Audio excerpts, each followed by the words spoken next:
Allahu Akbar, Allahu Akbar, Allahu Akbar. Allahu Akbar, Allahu Akbar, Allahu Akbar.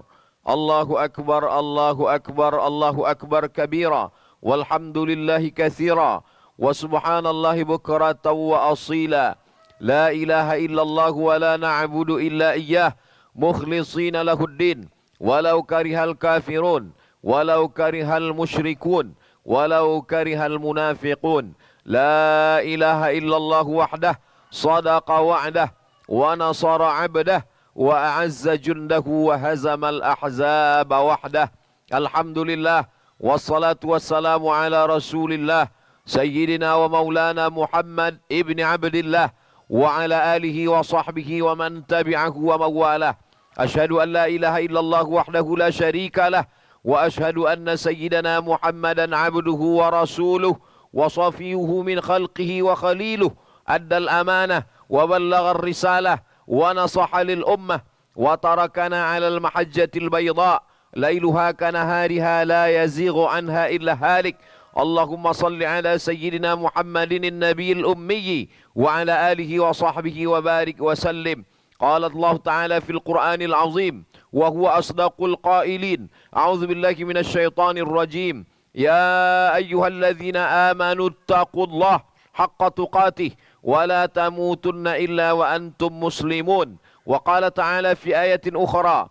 Ya ayyuhalladzina amanu taqullaha wa qulu qawlan sadida yuslih lakum a'malakum wa yaghfir lakum dhunubakum wa man yuti'illaha wa rasulahu faqad faza fawzan 'azima. Ibadallah, usikum wa nafsi bi taqwallahi wa ta'atihi faqad fazal muttaqun.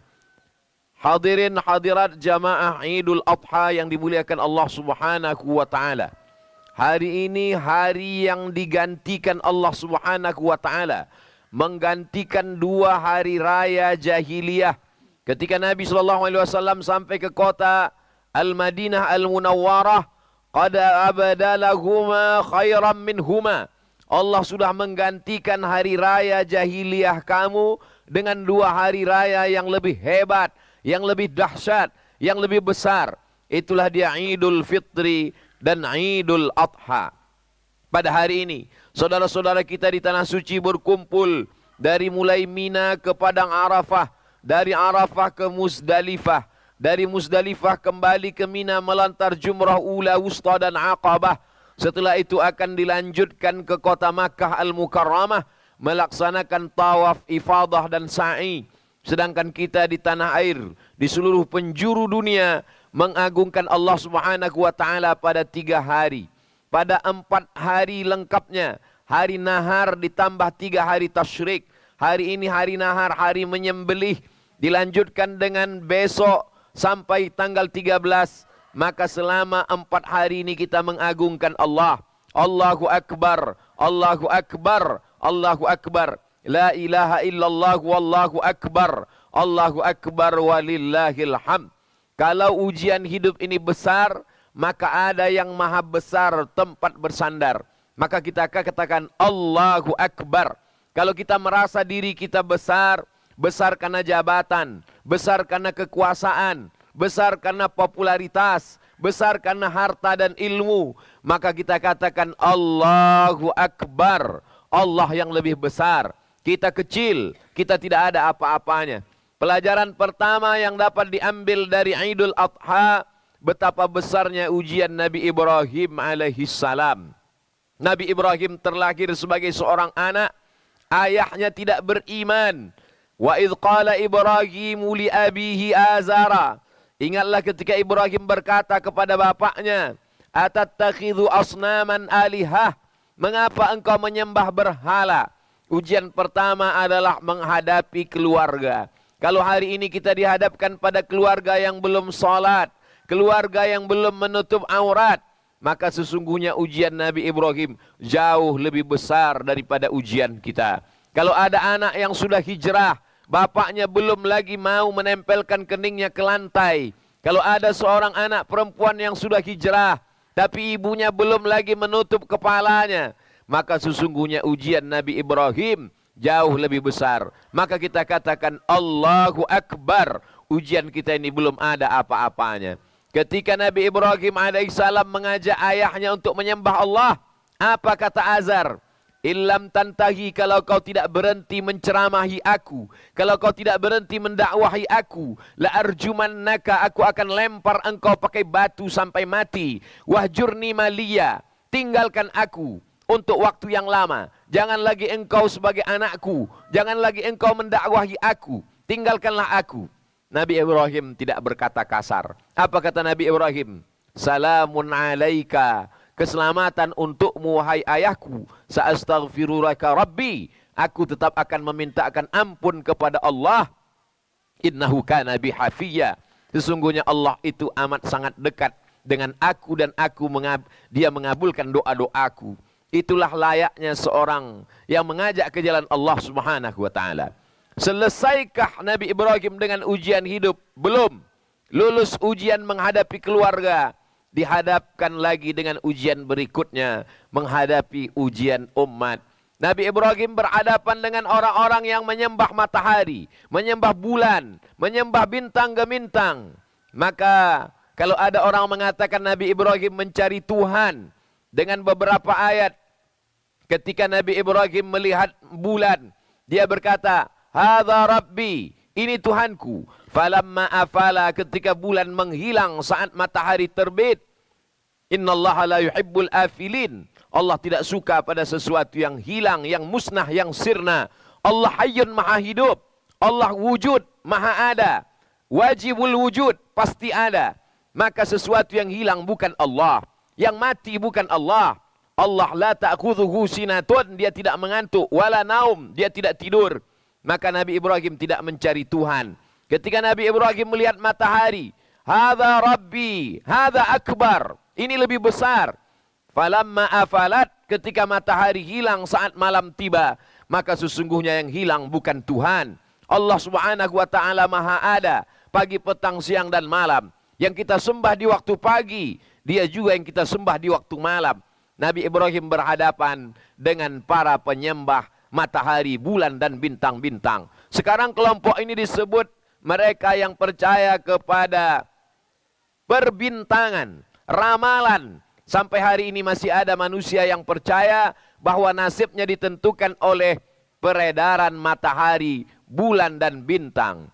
Na'udzubillah. Allahu Akbar, Allah maha besar daripada matahari. Allahu Akbar, Allah lebih besar daripada bulan. Semuanya makhluk yang bersujud kepada Allah. Selesai menghadapi orang-orang yang menyembah matahari, bulan dan bintang, Nabi Ibrahim berhadapan lagi dengan kelompok manusia yang menyembah berhala. Apa yang dilakukan Nabi Ibrahim alaihissalam? Nabi Ibrahim alaihissalam menghancurkan berhala-berhala itu. Ketika mereka kembali, lalu mereka melihat, ini pasti perbuatan Nabi Ibrahim alaihissalam. Lalu kemudian mereka berkata, "A'anta fa'alta hadza bi alihatina ya Ibrahim?" Engkau yang melakukan ini kepada Tuhan-Tuhan kami, wahai Ibrahim. Engkau yang menghancurkan berhala ini. Nabi Ibrahim menyisakan satu berhala yang besar, menggantungkan satu kampak di leher berhala itu. Apa jawab Nabi Ibrahim? Bal fa'alahu kabiruhum hadza. Yang melakukan ini adalah berhala yang paling besar. Fas'aluhum in kanu yantiqun. Tanya berhala-berhala itu, kalau memang mereka bisa bicara. Nabi Ibrahim sedang mengajak manusia berpikir, gunakan otak akal pikiranmu. Kalau berhala-berhala itu tidak mampu menyelamatkan dirinya ketika dihancurkan, bagaimana mungkin mereka bisa membela dirimu? Kalau mereka tidak bisa menolak mudarat, bagaimana mungkin mereka bisa menolak mudarat dari dirimu? An-nafi'u yang mendatangkan manfaat, ad-darru yang menolak mudarat, hanya Allah Subhanahu wa taala. Allahu Akbar. Nabi Ibrahim selesai menghadapi ujian umatnya. Selesaikah ujian Nabi Ibrahim? Nabi Ibrahim berhadapan dengan ujian lama tidak dikaruniai buah hati seorang anak. Nabi Ibrahim berdoa, Rabbi habli minas salihin, Rabbi habli minas salihin. Menurut Imam Abul Fida Ismail Ibnu Katsir dalam tafsir Al-Quranil Azim, akhirnya Nabi Ibrahim dikabulkan doanya. Lahirlah seorang anak bernama Ismail alaihissalam. Ketika itu usia Nabi Ibrahim 86 tahun. 86 tahun berdoa pagi, petang, siang dan malam. Rabbi habli minas salihin. Akhirnya dikaruniakan seorang anak bernama Ismail alaihi salam. Ketika Nabi Ismail berumur 13 tahun, maka sesudah itu pada usia 99 tahun, Nabi Ibrahim dikaruniai lagi seorang anak yang dulu sudah divonis manusia mengejek semuanya. Sarah tidak akan mungkin mempunyai anak. Akhirnya Allah mengabulkan. Tak ada yang sulit bagi Allah. Innama amruhu idza arada syai'an ayyakula lahu kun fayakun. Akhirnya Sarah melahirkan anak, seorang laki-laki. Itulah dia Ishak. Kedua-duanya anak-anak yang saleh. Kita menyebut dalam salat kita, kama sallaita ala Ibrahim wa ala ali Ibrahim, kama barakta ala Ibrahim wa ala ali Ibrahim. Kenapa disebut nama Ibrahim? Karena ujian berat dilalui oleh Nabi Ibrahim. Ujian berat itu tidak ada apa-apanya, karena kita bersandar kepada yang maha besar. Allahu Akbar, Allahu Akbar, Allahu Akbar. La ilaha illallah wallahu akbar, Allahu Akbar walillahil hamd. Selesaikah ujian Nabi Ibrahim? Belum. Anak yang lama ditunggu itu ternyata mesti disembelih. Ya bunayya, wahai anakku, inni ara fil manam, aku lihat dalam mimpiku, anni azbahuka, aku menyembelih lehermu. Fanzur madza tara, apa pendapatmu? Apa jawab Nabi Ismail alaihissalam? Ya abati, wahai ayahanda, if'al ma tu'mar, laksanakan perintah Allah. Satajiduni insyaallahu minas sabirin, insyaallah kau dapati aku termasuk orang-orang yang sabar. Pelajaran pertama yang dapat kita ambil, bahwa hidup adalah ujian. Jangan kita berpikir kalau kita sudah sholat, kalau kita sudah berzakat, kalau kita sudah taubat, kalau kita sudah hijrah, lalu hidup kita senang, hidup kita tenang, tidak ada ujian. Berapa banyak orang yang sudah hijrah, yang sudah mengaji, yang sudah berhenti minum khamar, ketika ujian datang, dia komplain. Kenapa Tuhan tidak adil? Kenapa saya sudah baik? Kenapa ujian hidup tetap ada? Nabi Ibrahim orang paling baik.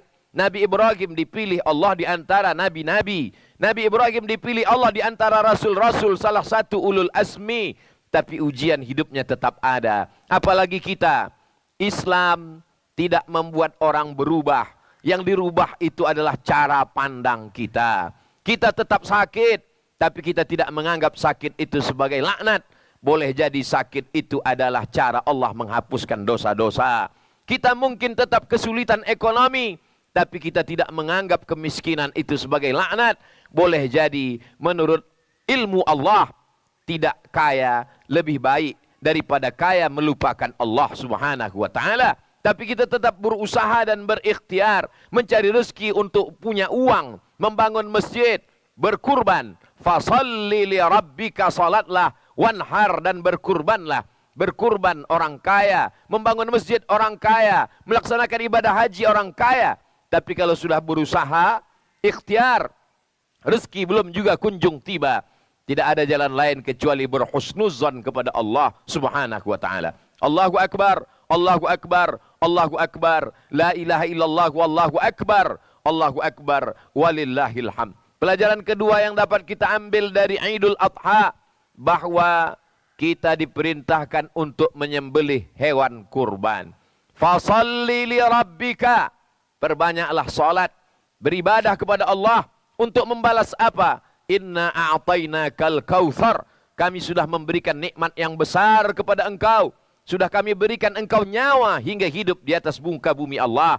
Matamu terbuka, telingamu mendengar, kakimu melangkah, tanganmu menghayun, hidupmu tenang, perutmu kenyang, hatimu lapang. Inna a'tainakal kautsar, kami sudah memberikan nikmat yang besar. Bagaimana cara membalas nikmat Allah? Fasalli, perbanyaklah salat, wanhar, dan berkurbanlah. Salat sebagai wakil dari ibadah badan. Ada namanya ibadah badan, salat, tawaf, sa'i, wukuf. Ini semua ibadah badan. Jihad fisabilillah, ibadah badan. Tapi ada namanya ibadah harta, zakat, wakaf, infak, sedekah. Hari ini dua-duanya kita laksanakan. Fasalli li rabbika, laksanakan salat Idul Adha, wanhar, setelah itu sembelilah hewan kurban. Wa innad dama la yaqa'u minallah bimakan. Hewan sembelihan kurban yang disembelih jatuh darahnya sampai ke tanah, dari leher ke tanah tidak sampai 5 detik, ada yang lebih cepat daripada tetesan darah. Ampunan Allah kepada orang yang berkurban. Wa innaha la ta'ti yaumal qiyamah. Hewan kurban itu nanti akan datang pada hari kiamat. Biquruniha dengan tanduknya, wa as'ariha dengan bulunya, wa aslafiha dengan kukunya. Tanduknya, bulunya, kukunya akan datang pada hari kiamat. Bersaksi di hadapan Allah subhanahu wa ta'ala bahwa ini orang sudah beribadah kurban. Bagi yang belum mampu pada tanggal 10, terbuka rezekinya, dibukakan pintu hatinya, dia masih bisa berkurban tanggal 11. Tidak mampu tanggal 11, dibukakan Allah pintu rezeki, masih bisa tanggal 12, sampai puncaknya tanggal 13, selesai sholat asar, masih bisa menyembelih kurban, selama matahari belum terbenam pada tanggal 13 Zulhijjah, bulan yang dimuliakan Allah subhanahu wa ta'ala. Kesempatan 4 hari dimanfaatkan sebaik-baiknya. Kalau ada kendala, maka sesungguhnya la yukallifullahu nafsan illa wus'aha. Allah tidak membebani orang di luar kemampuannya. Bagi yang kaya, ada hartanya, berkurbanlah. Bagi yang tidak mampu, jangan bersedih hati, jangan berkecil hati, jangan kecewa. Karena sesungguhnya Allah subhanahu wa ta'ala tidak membatasi ibadah pada kurban saja. Berzikir juga ibadah. Mengagungkan Allah ibadah. Mengagungkan Allah tidak hanya sekedar beramai-ramai. Ketika sendiri di rumah pun kita mengagungkan Allah dengan bertakbir. Allahu Akbar, Allahu Akbar, Allahu Akbar, Allahu Akbar, walillahil hamd. Menyembelih hewan kurban dianjurkan orang yang berkurban menyembelih sendiri. Kalau tidak mampu, tidak berani, tidak ada ilmunya, boleh disembelihkan orang lain. Menyembelih hewan kurban dianjurkan untuk disaksikan. Kenapa menyaksikan hewan kurban? Ini adalah syiar. Wal budna ja'alnaha lakum min sya'airillah. Penyembelihan hewan kurban itu kami jadikan sebagai syiar mengagungkan agama Allah. Ketika menyembelih hewan kurban, kita sedang melihat kambing, sapi, unta, dipotong lehernya, putus urat nafasnya, putus urat makannya. Itu penderitaan terakhir bagi hewan kurban. Setelah itu dia akan mati. Dia menghadap Allah subhanahu wa ta'ala. Bagaimana dengan kematian kita? Sudahkah kita siapkan husnul khatimah? Sudahkah kita siapkan akhir kalam kita la ilaha illallah? Kalau binatang mati, sekali mati selesai berakhir. Tapi kalau manusia mati, dia masih menghadapi pertanyaan malaikat mungkar nakir. Dia masih menunggu sampai hari kiamat. Dia masih menunggu ditiupkan sangkakala. Dia masih menunggu nanti sampai hari dibangkitkan di hadapan Allah. Masih menunggu di padang mahsyar. Masih ada titian siratal mustaqim. Masih ada hisab. Masih ada perhitungan amal. Masih ada timbangan berat amal soleh. Masih ada lagi pertanyaan-pertanyaan. Sampai akhirnya masuk ke dalam surga Allah subhanahu wa ta'ala. Melihat binatang, kematian, kesakitan, penderitaan. Berapa banyak tidak mati itu binatang menunggu waktu yang lama. Tapi sakratul mautnya sudah berakhir. Kullu nafsin dha'iqatul maut. Setiap manusia pasti akan mati. Kematian kambing, sapi, lembu, dan onta yang kita lihat hari raya kurban. Kematian yang penuh dengan penderitaan. Kematian kita jauh lebih menyakitkan bila kita tidak husnul khatimah. Maka di antara doa yang diajarkan Nabi SAW, Allahumma ja'al khaira ayyami yawma alqaka fih.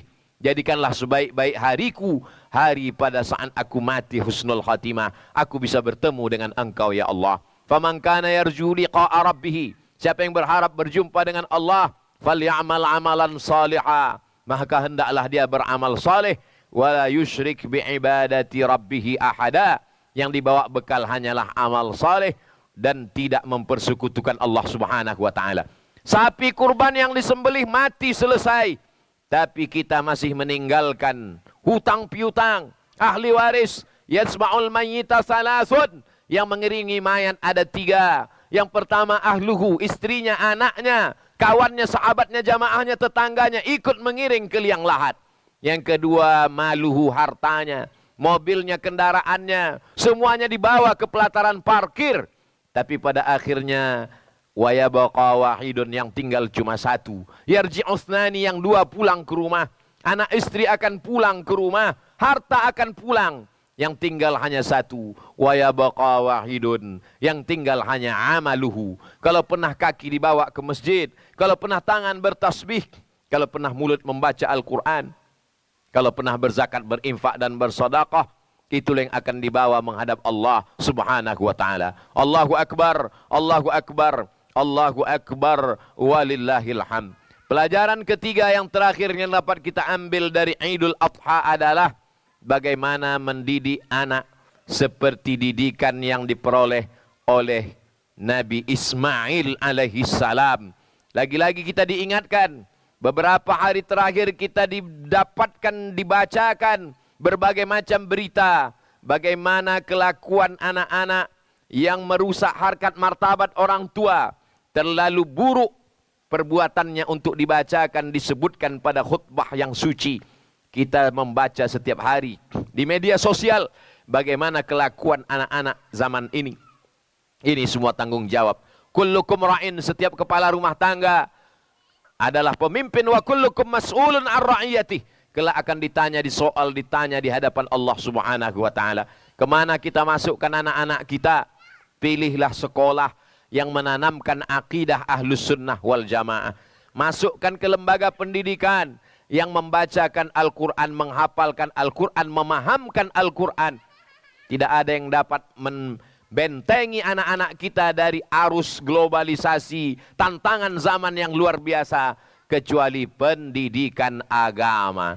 Hebat pun matematika, hebat bahasa Inggrisnya, kalau akidahnya sesat, kalau dia tidak dapat jalan yang benar, maka tetap dia akan mati dalam keadaan kafir, dalam keadaan munafik, dalam keadaan ingkar kepada Allah Subhanahu wa taala. Hidup hanyalah melewati suatu jalan. Istazalla tahta syajaratin, bernaung sejenak di bawah pohon yang rindang. Ketika matahari sudah redup, kita pun akan melanjutkan perjalanan. Yang kita inginkan adalah anak-anak yang ketika mereka terbangun di tengah malam, mereka mendoakan kita, Rabbi habli minas salihin. Hari ini kita masih sholat Idul Adha. Hari ini kita masih bertakbir. Hari ini kita masih mendoakan anak-anak kita. Apakah 20 tahun akan datang, anak-anak kita masih ingat membacakan Al-Fatihah? Apakah anak-anak kita masih berzikir mengagungkan Allah? Jawabannya tergantung pada diri kita masing-masing. Allahu Akbar, Allahu Akbar, Allahu Akbar, Allahu Akbar, walillahil hamd. Dari kecil dibawa ke masjid, setelah besar dibiasakan menutup aurat, dibekali dengan pendidikan agama, didoakan setiap malam. Di sujud terakhir mintalah kepada Allah supaya anak dijaga dari narkoba, terpelihara dari perbuatan maksiat. Kalau sudah begitu pendidikannya, rusak juga akalnya, hancur juga hatinya, kita berarti disuruh Allah beriman kepada takdir yang buruk. Bukankah Nabi Nuh alaihi salam memanggil anaknya, ya bunayya, wahai anakku, irkam ma'ana, mari naik ke atas perahu bapak. Ini air banjir bandang akan menenggelamkan semua dunia. Apa kata Kan'an, anak Nabi Nuh? Sa'awi ila jabalin ya'asimuni minal ma'. Aku akan naik ke atas bukit. Aku tidak perlu naik perahu ayah. Yang naik ke atas perahu Nabi Nuh itu bukan anaknya, bukan istrinya, tapi orang lain. Ada kalanya orang lain lebih mendengar dakwah daripada keluarga kita sendiri. Begitulah rupanya. Tapi jangan sampai kita kehilangan ikhtiar dan usaha dalam dakwah. Apa pelajaran yang dapat diambil dari perbuatan Hajar? Lari dari Bukit Safa ke Bukit Marwah. Di Bukit Safa tidak ada air, di Bukit Marwah tidak ada air. Ternyata air itu datang bukan dari tapak kaki Hajar. Air itu justru datang dari tumit anak kecil yang belum pandai berjalan. Dari tumit Ismail alaihi salam. Ini mengajarkan kita jangan pernah berhenti berusaha. Kita hanya disuruh Allah Subhanahu wa taala berusaha. Ambil mata kail pancing, ambil bambu, pasang talinya, cari umpannya, letakkan di dalam kolam. Masalah ikannya datang atau tidak datang itu bukan urusanmu. Itu urusan Allah. Masukkan anakmu ke sekolah agama. Bekali dia dengan pendidikan akidah yang benar. Berakhlakul karimah.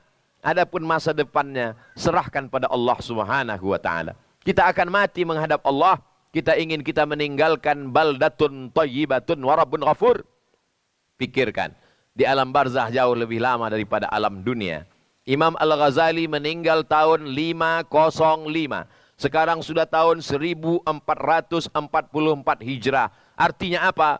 Hampir 1000 tahun yang lalu. Tapi sampai hari ini, pahala tetap mengalir ke Imam Al-Ghazali. Karena setiap negeri ada yang membaca kitab Ihya Ulumiddin. Bayangkan, Muhammad Al-Fatih sudah lama meninggal. Tapi pahala tetap mengalir. Karena beliau membangun masjid, merubah sesuatu yang mungkar menjadi masjid. Masjid Konstantinopel. Masjid yang dibangun oleh orang yang tidak beragama, menyembah Allah Subhanahu wa ta'ala. Tapi kemudian Muhammad Al-Fatih membebaskan bangunan itu, merubahnya menjadi tempat bersujud kepada Allah. Maka pahala orang yang sholat mengalir ke tempatnya, ke makamnya sampai hari ini. Bagaimana dengan kita? Kalau kita mati, apa yang kita tinggalkan? Jangan dijawab dengan lidah. Begitu mudah menggerakkan anak lidah. Tapi jawablah dengan hati dan pikiran serta amal ke depan. Kita tinggalkan anak-anak yang soleh dan soleha. Kita tinggalkan tanah wakaf tempat orang belajar agama. Kita tinggalkan ilmu pengetahuan lewat tulisan buku dan ceramah. Yang lain hanya tinggal kenangan semata. Kita berasal dari tanah. Setelah mati kita akan dimakan cacing tanah. Selepas itu tulang belulang kita pun akan hancur menjadi debu. Hilang tak berkesan. Tak meninggalkan apapun. Yang kita tinggalkan hanyalah amal. Harimau mati meninggalkan belang. Gajah mati meninggalkan gading. Manusia mati meninggalkan nama. Yang ditinggalkan nama yang baik atau nama yang buruk. Allahu Akbar. Allahu Akbar. Allahu Akbar. La ilaha illallah wallahu akbar. Allahu Akbar. Walillahil hamd. Barakallahu li wa lakum fil Qur'anil azim wa nafa'ani wa iyyakum bima fihi minal ayati wa dzikril hakim wa taqabbala minni wa minkum tilawatahu innahu huwal ghafurur rahim.